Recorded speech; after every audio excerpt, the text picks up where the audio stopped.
until the untethered soul. 22. You've watched your roommate long enough to truly understand the predicament you're in. You really have no basis for practices that help you deal with the mind. Once you've made the decision to free yourself from the mental melodrama, you are ready for teachings and techniques. You will now have a real use for them. You will be relieved to know that you are not the first person to have this problem. There are those who have gone before you who found themselves in the same situation. Many of them looked for guidance from those who had mastered this field of knowledge. They were given teachings and techniques, such as yoga, which were created to help in this process. Yoga is not really about getting your body healthy, although it does that too. Yoga is about the knowledge that will help you out of your predicament, the knowledge that can free you. Once you've made this freedom the meaning of your life, there are spiritual practices that can help you. These practices are what you do with your time in order to free yourself from yourself. You will eventually catch on that you have to distance yourself from your psyche. You do this by setting the direction of your life when you're clear and not letting the wavering mind deter you. Your will is stronger than the habit of listening to that voice. There is nothing you can't do. Your will is supreme over all of this. If you want to free yourself, you must first become conscious enough to understand your predicament.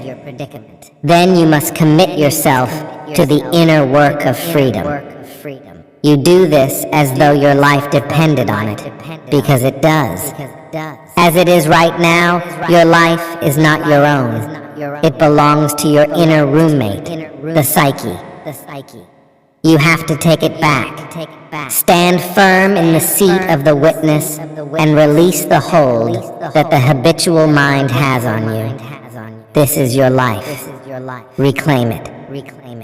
Chapter 3. Who are you? Ramana Maharshi, 1879 to 1950, a great teacher in the yogic tradition, used to say that to attain inner freedom, one must continuously and sincerely ask the question, who am I? He taught that this was more important than reading books, learning mantras, or going to holy places. Just ask, who am I? Who sees when I see? Who hears when I hear? Who knows that I am aware? Who am I? Let's explore this question by playing a game. Make believe that you and I are having a conversation.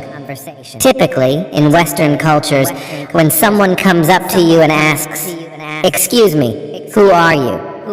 You don't admonish them for asking such a deep question. You tell them your name, for example, Sally Smith. But I'm going to challenge this response by taking out a piece of paper and writing the letters SALLYSMITH, and then showing it to you. Is that who you are? A collection of letters? Is that who sees when you see?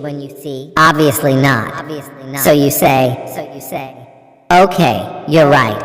I'm sorry. I'm not Sally Smith. That's just a name people call me. It's a label. Really, I'm Frank Smith's wife. The untethered soul. 24. No way. That's not even politically correct nowadays. How could you be Frank Smith's wife?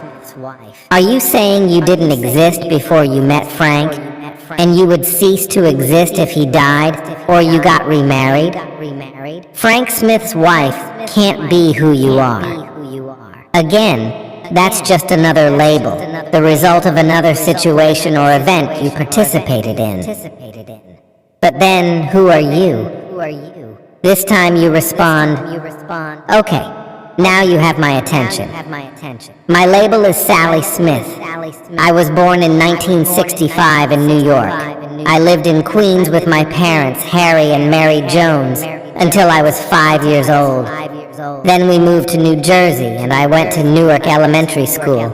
I got all A's in school, and in the 5th grade I played Dorothy in The Wizard of Oz. I started dating in the 9th grade, and my first boyfriend was Joe. I went to Rutgers College where I met and married Frank Smith. That is who I am. Wait a minute, that's a fascinating story. But I didn't ask you what has happened to you since you were born.